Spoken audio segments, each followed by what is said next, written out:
जिंदगी की नाव सुंदर कहानी। एक आदमी ने एक पेंटर को अपने घर बुलाया और अपनी नाव दिखाकर कहा कि इसको पेंट कर दो।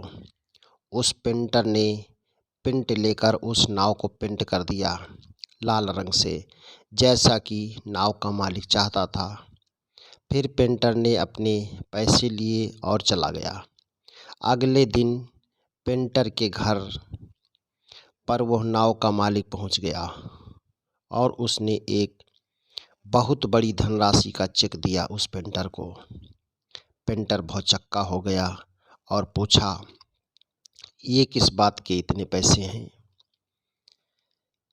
मेरे पैसे तो आपने कल ही दे दिए थे। मालिक ने कहा, ये पेंट का पैसा नहीं है, बल्कि उस नाव में जो छेद था उसको रिपेयर करने का पैसा है। पेंटर ने कहा, अरे साहब, वो तो एक छोटा सा छेद था, सो मैंने बंद कर दिया। उस छोटे से छेद के लिए इतना पैसा मुझे ठीक नहीं लग रहा। मालिक ने कहा, दोस्त, तुम समझे नहीं मेरी बात। अच्छा, मैं विस्तार से समझाता हूँ। जब मैंने तुम्हें पेंट के लिए कहा तो जल्दबाजी में तुम्हें ये बताना भूल गया कि नाव में एक छेद है, उसको रिपेयर कर देना। और जब पेंट सूख गया तो मेरे दोनों बच्चे उस नाव को लेकर समुद्र में नौकायान के लिए निकल गए।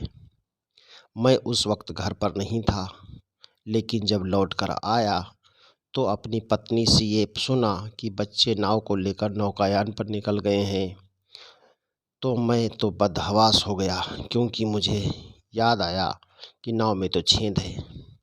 मैं गिरता पड़ता भागता उस तरफ जिधर मेरे प्यारे बच्चे गए थे, लेकिन थोड़ी दूर पर मुझे मेरे बच्चे दिख गए जो सकुशल वापस आ रहे थे।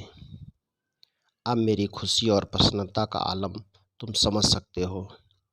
फिर मैंने छेद चेक किया तो पता चला कि मुझे बिना बताए तुम उसको रिपेयर कर चुके हो। मेरे दोस्त, उस महान कार्य के लिए तो ये पैसे भी बहुत थोड़े हैं। मेरी औकात नहीं कि उस कार्य के बदले तुम्हें ठीक ठाक पैसे दे पाऊँ। जीवन में भलाई का कार्य जब मौका लगे हमेशा कर देना चाहिए, भले ही वो बहुत छोटा सा कार्य ही क्यों न हो, क्योंकि कभी कभी वो छोटा सा कार्य भी किसी के लिए बहुत अमूल्य हो सकता है। सभी मित्रों को जिन्होंने हमारी ज़िंदगी की नाव कभी भी रिपेयर की है, उन्हें हार्दिक धन्यवाद, धन्यवाद, धन्यवाद।